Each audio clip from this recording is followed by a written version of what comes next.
So welcome back, children. I just, before we start, I want to thank Ms. Beverly Gilchrist for this wonderful platform that I'm able to invite people that are on the same, we on the movement together, like that, some stuff like that. Right here, I have a wonderful guest, Shanika Charles, Miss Shanika Charles. She is wonderful. She is like my older sister, my mentor. Welcome. Thanks. Thank you. Yeah, so to start, what your name, I want your name, what you do for a living. Oh, stuff like that. sure. So, as you said so eloquently, my name is Shaniqua Charles, and there's a plethora of different things that I do.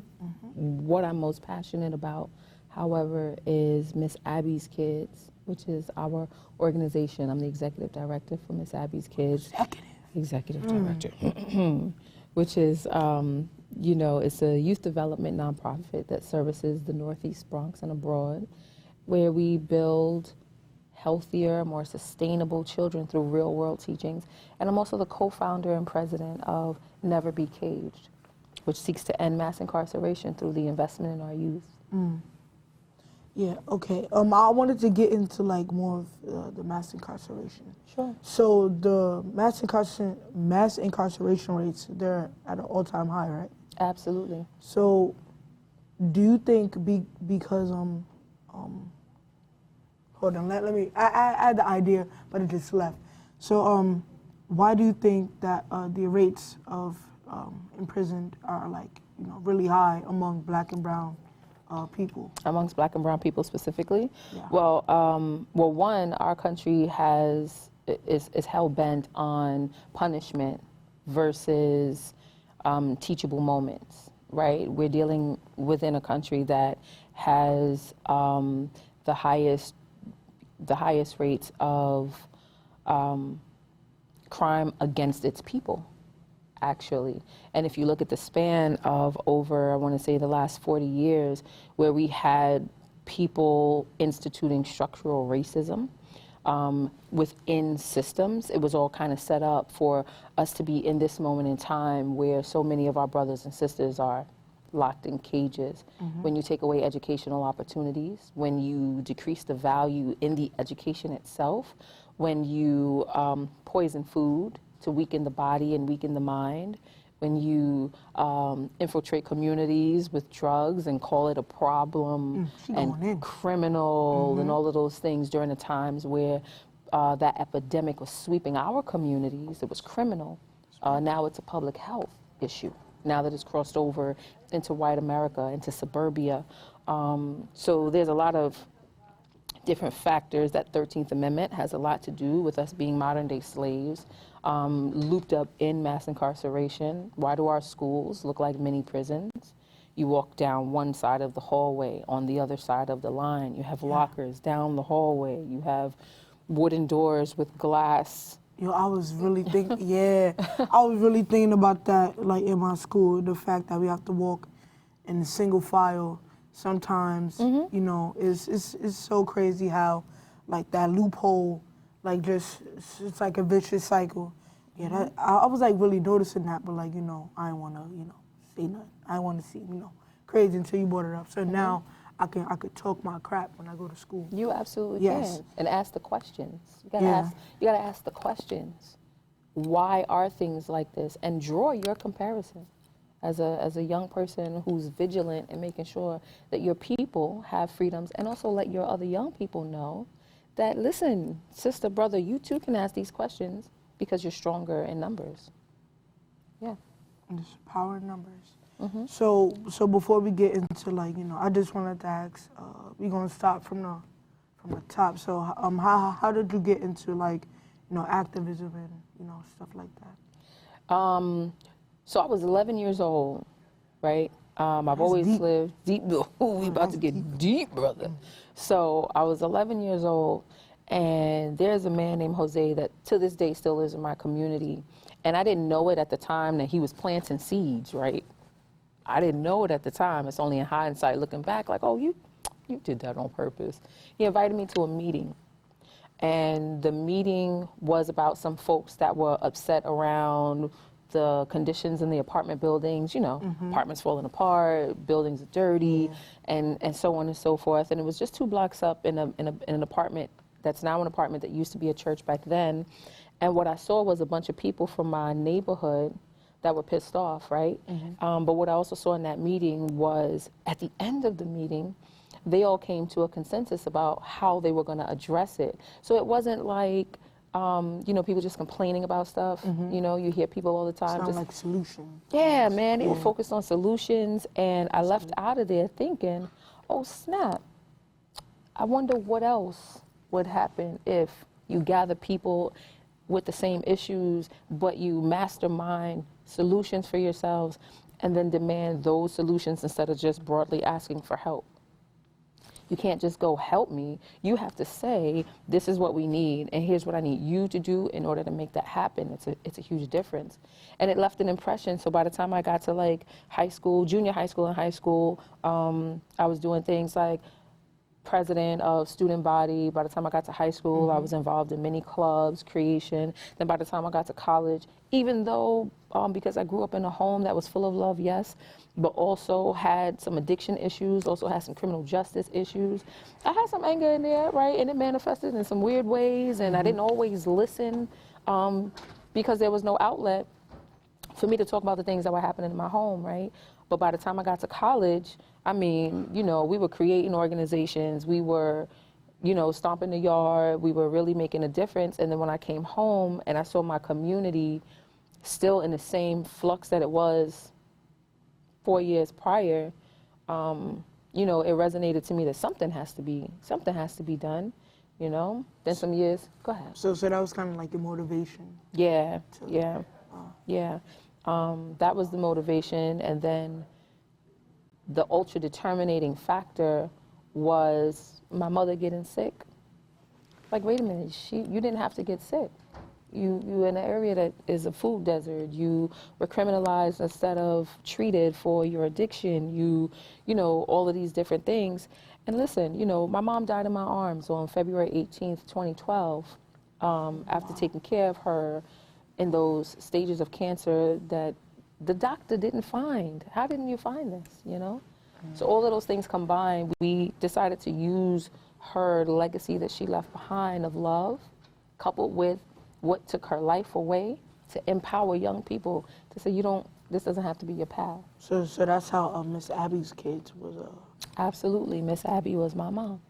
Oh, wow. And that's what they called us in the neighborhood.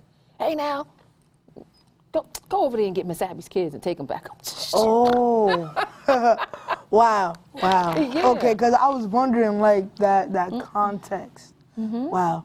So your daughter Miracle, Yes. she was telling me about you riding a motorcycle. Yes. Can you explain that? Because it was how she was saying it was like a funny. I want to hear, you know, from you. Well, I ride motorcycles. I was introduced to motorcycles, you know, in my early 20s. And, you know, it's a way of release. Because when you're on a motorcycle, the only thing that you can think about or concentrate on is the road, other cars. And that power, the power behind. Yeah, you have to focus on that. So, like, you get off the bike and you feel recharged, supercharged, actually. My mother was like, you get on that bike? Shaniqua, you know, she tried to beat me. I was like, Mom, I'm 20-something. I don't want you to beat me no more. And I took her to a doctor's appointment on my motorcycle one day. And when we got back, after she yelled at me and cussed me out, when we got back, she said, now, can we go up near Valentine so I could wave to my friends? You love it, don't you, Mommy? Wow. So about the motor, do you remember the type that you had? At that time? Yeah. That was, that Harley was a 636. Davidson? No, No, I haven't had a Nah. Harley yet. But Oh. I'm thinking about it. Yeah, it was a Kawasaki Ninja 636. Oh, I ain't never heard of that. See, But yeah, you know. So getting back to, Yeah.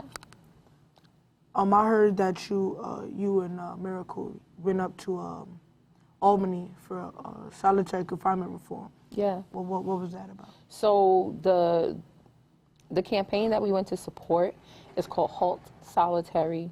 And Holt Solitary has been really trying to make sure, under the organization called CAKE, they've really been trying to make sure that solitary confinement is removed from the prisons because it is inhumane. Yeah, it is. It is torturous.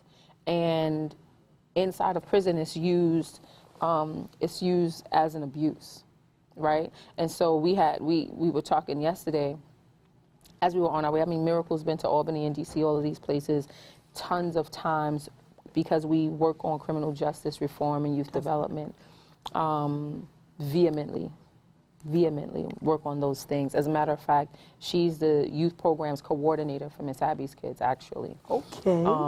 So she does a lot. But what we thought about yesterday is, like, we have legislators, people that make laws that sanction the use of solitary confinement. So it's in my estimation that, well, if we take that same legislator and we say, you know, in order to be on this committee, the Justice Committee, why don't you spend 6 or 12 hours in solitary confinement inside of a real prison and then give your opinion on who should go to solitary and who shouldn't go to solitary.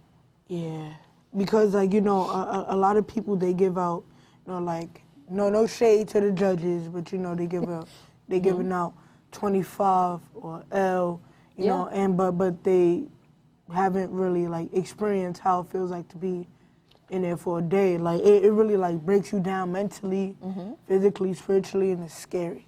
Yeah, absolutely. So how did you get Miracle involved? I didn't get her involved, actually. Miracle, you know your little sister, okay? Miracle came out with a spirit of her own. Yeah, it's like me, yeah. Okay, so y'all know how y'all get down, okay? Miracle came out with a spirit of her own. She came out literally and was looking up at me like, hey, nice to see you. You know what I mean? Being 2 minutes old. And so I knew at that point, even at that point, that I was, my function in her life as an intentional parent wasn't to put anything on her to say, this is the direction you have to go, that's the direction. She's been here tons and tons of times before. She's recycled energy. I'm glad I got chosen to bring her back, you know what I'm saying? Because I got blessed in that regard, but... Oh, I get it. Right. Oh, I'm sorry. Yeah. No, but I saw your aha moment there too, right? So what she shows an interest in, I feel my duty is to create avenues where she can flow through what it is that she wants to do. You know what I'm saying? She was 5, 6 years old. We were on 42nd Street, and there's a big church that people experiencing homelessness sleep on. And we were walking by, and she looked, and she's like, Mommy, what is this? What are they doing, and why are they sleeping out here? Because she saw pillows and blankets and all kinds of stuff. And so that began the conversation of what homelessness is. And she's like, but wait a minute, isn't New York City rich? Yes, it is. Yeah. Isn't this country rich? Yes, it is. So why are they sleeping on the street? And I asked her the question at that point, so now that we've identified the problem, what is it that you intend to do about it? She came back to me a few weeks later, and she said, I figured out what I want to do. She had just done her first fashion show at Bronx Fashion Week. She said, I want to design accessories, and I want to use the money from that to feed homeless people, which now we're language conscious, right? So we say people experiencing homelessness, because then that takes away the label. Yeah. And it brings light to this could be a temporary situation, right? So I want to feed people experiencing homelessness and eventually build a village and housing and all that stuff. And so that's what she's been doing for like the past 3 or 4 years. And she's the youngest designer ever on Bronx Fashion Week, Fashion on the Hudson, Shelby Line, New York Fashion Week, you know, amongst other things. So it's just like opening lanes up for what she's interested in and curious in, but not putting anything on her. Yeah, 'cause I remember my mom told me a story. She showed me a sonogram. Is that what you call it? Yes. Yeah, sonogram. And I saw, like, I had the Power Fist stuff. I'm like, yo. So yeah. Awesome. And I was walking past the National Action Network one day, and I saw Rev Al speak. And from like that time on, it was like, and I heard what I really, you know, he was using big words. That's right. For a 3-year-old. But, you know, I kind of understand, like, cannot allow this to go on. Right. And then I heard like, you know, black on black crime, you know, stuff like that. And this was when, let's see, this was almost after Eric Garner was choked. So that, and when I heard about that and knew like the situation in its fullest, that's when I'm like, oh, nah, this can't. So I've been in a, you know, movement like 8 years, 9 years now. And like, it's scary, but we got to do it. Because if we don't, nobody gonna do it. Absolutely. Yeah. So getting back to Miss Abby's kids, what have, you live in the Bronx, right? Yes. Okay, so in the Bronx, how does Miss Abby kids cater to, like, you know, the community? Like, is it to the kids or like everyone? Yeah, absolutely. So it's Miss Abby's Kids is youth focused, realizing that not only do we need to be focused on youth, right, but that we also have to be mindful in providing resources and things of that nature to the people who are raising the youth, whether it's parents, grandma, auntie, uncle, and some of the programs that we do. I mean, we've serviced, thank God, we've serviced nearly 15,000 young people in our time being around. Yeah, and it can grow to so much more. But some of the programs and activities that we have, we started last year. The Miss Abby's Girls Summer Sleepaway Camp Style Club, and we take the girls from Bronx and Harlem to 287-acre farm in Connecticut that's also attached to one of the most prestigious prep schools in the country. And for a whole week, we're in tents, in sleeping bags. We focus on agriculture and production, right? What does it mean to be a producer in the world instead of a consumer? So our girls got an opportunity. They worked half the day on the farm, and now they understand where food comes from. And they take a seed to a plug, put the plug in the ground to watch it grow, harvest the food that grows, and feed people. And it was really transformational. The other thing that the camp focuses on, the Camp Style Club, focuses on is swimming. That's a large problem in our community. Swimming. Yes, and a lot of our young people don't get an opportunity because swimming is not mandated in school. You don't have the swimming pools in the backyards because there aren't any backyards in our concrete jungle, you know, and 100% of our girls knew how to swim at the end. I mean, we also had Money Matters, book club, visual art, improv and theater, and it was in leadership development, which the leadership development is ongoing. We also have a judge shadow program, and so keeping in mind that if we want to stop people from going to jail, if we prep our kids as young as possible with all the tools, then them going to jail is less likely, right? So the girls have a workshop with family court judge, and then they go to the courthouse, they go into the judge's chambers, then they sit on the bench with the judge in real time as they're presiding over real life cases. And it allows the girls to visualize themselves, girls and boys, visualize themselves, number one, as part of a community that we're shut off from unless we're being punished, right? Unless someone's shaking their finger in our face. And you get to understand the system and the law from the other side of the bench, you know? Amongst a bunch of other programs that we hold, you know, glue guns, not handguns, get focused towards the younger people and tapping into their creative side and how to release those energies that I was talking to you about earlier. You know, I was an angry kid sometimes. You know, and just giving them different outlets to do that. You know, we go to plays, we go to anything that will increase their. You mentioned black on black crime earlier. Yes. And I wanted to touch on that really briefly, if that's okay with you. The phenomenon about black on black crime is a construct created by our country to help people visualize blacks as violent and dangerous. That's not a real thing. Here's why I say that. When a white man kills a white man, you don't hear anyone say white on white crime. When a Chinese man kills a Chinese man, you don't hear anyone saying Chinese on Chinese crime. The assaults that happen inside a particular community, they're usually committed by members of that same community, whatever it is. So just usually noted as that crime. But when it's us, But when it's you us, gotta it's label black on black crime. crime. I even never think about Right. it like that because it's like I'm so used to hearing Right. that terminology. It's Right. like, oh well, if I say this, I'll sound smarter. Wow. I said, wow. That's not a You thing. like, There's no yeah. such thing as black on black crime. That's a lie. It's crime. It's crime. It's crime. Unless you fit in to label everybody, you can't just label one. You dope. And you talking about the plays and stuff. I need to link up with you. Go see Lion King and stuff like that. But yeah, so have you ever witnessed corruption while, like, because you said something about kids was on the bench with the judge. So like, while it was on, have you ever witnessed corruption during that, like? In which service? arena? I witness corruption in every arena because humans sometimes just do really human things, right? So you're willing to tap into your higher self, the spiritual being that you are, the spirit being that you are.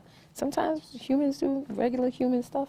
So there's corruption everywhere, in all these arenas, in the activist world, in the political world, teachers, priests, judges. It's all over. It's all over. Why do you think that is? Because humans are humans. Because humans are Can humans. you elaborate? Elaborate on that? Sure. Corruption happens, in my estimation, and this is just my estimation, right? This isn't science, a hard fact. But corruption, I think, is a result of some sort of lack that happens. So if you have folks who have authority or have power that maybe never had authority or had power before, Kind of sometimes. abuse it. Yes, sir. Ooh. Yes, sir. Wow. See, you learn something new every day. Yes. Okay. Wow. So, if you can change, I'll ask Miracle this, but because a lot deeper. So if you could change one negative thing in America that you have witnessed, what would it be besides Trump? Besides, I don't even say that word. Look, that's the only cuss word in my house, the T word. I would change integration. I would change integration. I don't think that anyone should tell a group of people that they're not allowed, but I do believe that people should be allowed to live independently, especially when they flourish more independently. Mm-hmm. Yeah, and we wouldn't have had things like, the bombing in Tulsa, Oklahoma, black folks doing well, black-owned businesses, churches, schools, restaurants, movie theaters. We wouldn't have had those kind of things happen if, we were allowed or continue to have our own. And you don't want us to have this of yours? Okay, no problem. Let's go have our own. Seneca Village, again, which is now the Central Park of New York City, right? If New York really wanted to apologize, why don't you give Central Park back to black folks and let it be Seneca Village again?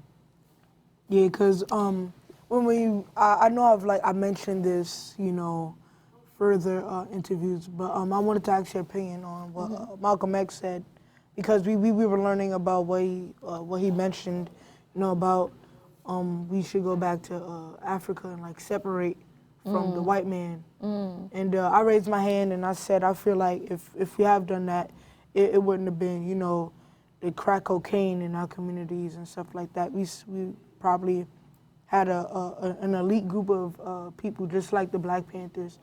And, I just want to get your opinion on, if we had separated, would we be better off or would we be worse? Well, we were better off when we had our own. Yeah. We were better off. And, the thing about it is that, when you have any group that hates another coexisting, there's always going to be tension and there's always going to be turmoil. That makes no sense. Yeah, it doesn't Just make any based sense on, at all. who you pray to or skin color, make no sense. But yeah, continue. Yeah, no, I mean, that's a really valid point, Chris, so I'm glad that you brought that up. But the idea of being in an environment where I'm just Shaniqua, not Shaniqua, a black woman, where you can be just Chris, not Chris the young black man. That's exciting to me. That's exciting to me. Are you familiar with the return the return home that happened this year, with Ghana's push to make sure that they outreach to blacks across the world to no. come back home? Yeah, they granted citizenship to a lot of black Americans, that's okay, black Americans, to come back home to Ghana. Nigeria is on their way to doing it as well. Oh, wow. Yes, sir. I think it was called the Year of the Return. It was called the Year of the Return. So that's something else that you can like. Just thinking about that, maybe, go back to the motherland for, black people. So, wow, that's crazy. But like, I just hear like a lot of people like stereotypes, stuff like that. I'm not trying to get, too, But like I just hear a lot of stereotypes that like, African, African people dislike African Americans, Is that, I don't, It's also a construct. yeah. That was also part of the construct, to make sure that they're maintained a division, because once the African man and the black American man see eye to eye, that's more power in more numbers. So how can we devise ways in America to make them feel like Africans don't like them? How can we make Africans feel like Americans don't, deserve their royal inheritance? That's all a construct, and it's really sad to see. But it's nothing that can't be overcome. It only took them a couple of decades to do it, and we can turn all of that around. Okay, Yeah. cool. But yeah, I consider her my my mentor, my sister, all of that, and I'm just proud to have her on my show. She dropped like knowledge, like deep knowledge, and I feel like if we have more people like, the world will be a better place. But I just want to thank the executive producer, co-executive producer, for setting up a platform for me. And with that, thank you and have a good night. Peace.